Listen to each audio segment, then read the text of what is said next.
You're listening to WLIP, now CBS News.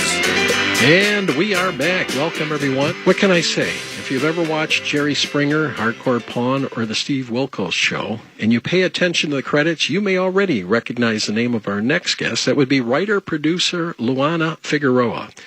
Luana joins us today to discuss the state of reality TV and one of her latest film projects entitled The Bone Box. Good afternoon. Welcome back, Luana. Hi, thank you for having me. I'm excited. You know what? That's a beautiful name. Oh, thank you. Well, you're a beautiful lady, too. Thank you. Well, she's you know what? Working on shows like Springer and Wilkos, every imaginable subject material has been approached, and some of it is very sensitive. Yes. Working for Jerry Springer, it was... And that's where you cut your teeth, right? Was yes, on Springer. Yeah. Absolutely. I didn't have a home. I didn't have much of anything, not a pot or a window to throw it out of. Hold on 1 second. Wait a minute. That's a pretty strong statement you're making. Yes. I mean...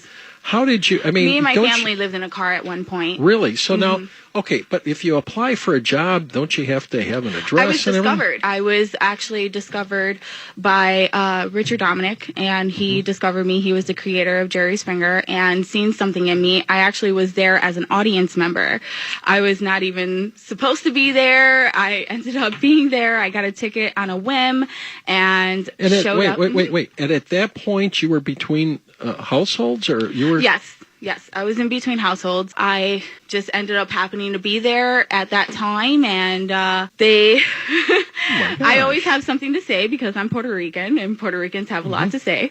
And I ended up raising my hand to say something in Q&A, and the audience cheered, "Show your boobs, show your boobs." And I'm like, oh, no, I'm not going to do that. And then they were like, "Dance on the pole, dance on the pole." I'm like, oh, okay, why not? So that's how it all started. So you were there the day of the show when they were talking about curriculum enrichment at the Chicago Public Schools? It was actually a blind pimp. Oh, really? Yeah. A blind pimp. So why would he care whether or not you showed your boobs? Right? Couldn't see them anyway. Yeah.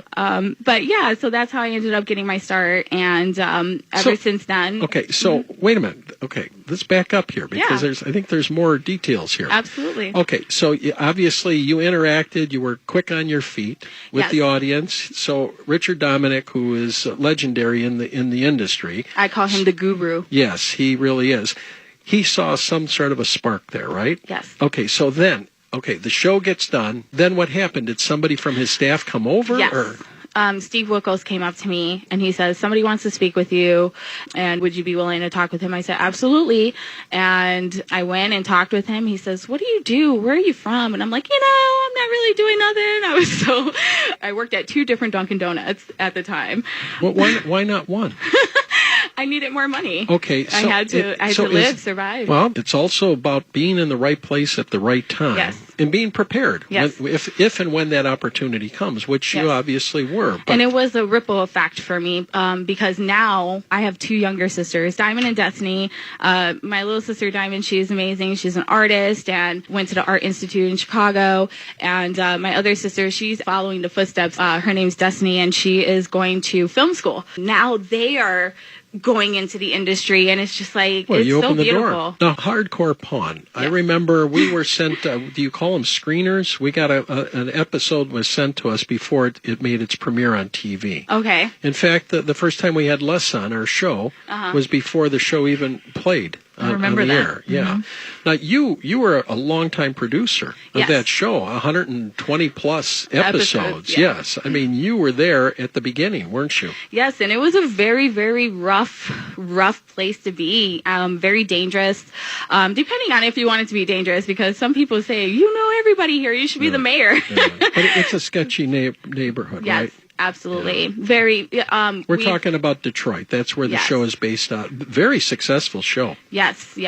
It was definitely successful. It's highest rated show. I think it was like 3.2 million views. The highest rated in True TV's history. Now, if you go to IMDb, congratulations, that's pretty awesome. Which is really the data bible of the show business industry. And you look up Hardcore Pawn next to Les Gold, Seth Gold, his son. I mean, the next highest number of producer credits is you. I mean, you were right up in the top 4. I worked very hard for it. Yes. Okay. You want me to go through the trash? I'll go through the trash. You put me anywhere around the world. Yeah, but you did I'll it adapt. all. You did it all, okay, with that show. But you left it. Yes. Okay. Was that because you had that entrepreneurial spirit? You wanted to start your own company, which you have done? Yes. Okay. I left because, I felt something else calling me. I'm not exactly sure where I should be, or I'm not sure where anything is leading me right now. I'm just kind of going on a whim and going where my heart is leading. And I started Lakeshore Productions 2 years ago, and I have 3 amazing partners, Mark Fazio, Don McNeil, and Ian Hollandhead, and we all have battled it out. And through thick and thin, we are still there for one another. Well, Don's a stand-up guy. He's absolutely. He's a solid guy, really. I've known Don McNeil forever. Yes. Now, this Mark Fazio guy, I don't know anything about him. It almost seems like he might be Fabio's cousin or something. No, he's actually the opposite. What's the story on him? Mark Fazio is a gold miner in Alaska, and he is one of the toughest adventure men you will ever meet. I mean, this guy packs it, carries it, and runs in the wild. Wait a minute. So you're right. He is the opposite of Fabio. Exactly. I was going to say the opposite of Don McNeil. I couldn't see Don McNeil roughing it. Oh my Could God. you? Well, you know what? Don and I had went out to Alaska to film a show, and literally we were 300 miles away from civilization, not where many animals would go. And we were on top of a frozen over glacier. What the heck were you doing out there? We had to cross a river. We were out there filming a show, so we're like, oh, we're just going to get deep into it. And then when we got there, we're like, I guess we didn't really need to go this far to get the story. No, you didn't have to go that deep. Wow. Exactly. But we went over this river, and I'm literally lifting my legs in an ATV to try to get over this river. And the river's pulling us. And, we've been through some dangerous situations, me and my crew. But so, Is that gold mining business a good business to be in? I guess for them, if you own a lot of land, that's for sure. So Mark has he has stakes on certain areas. Is that how it works? He has about two football fields worth of land, and it's so far that we're getting the gold, and that's what this company is kind of being made off of. Wow. We're gold, people. But it almost sounds like a reality show in itself. You could do a show on your show. I know. On your production company. I know. But now, one of the other things that you've been working on is this feature, the Bone Box. I have my writer and director on the line with us, Luke Genton, and he will be explaining who our cast members are. You're listening to WLIP CBS News. Who is it?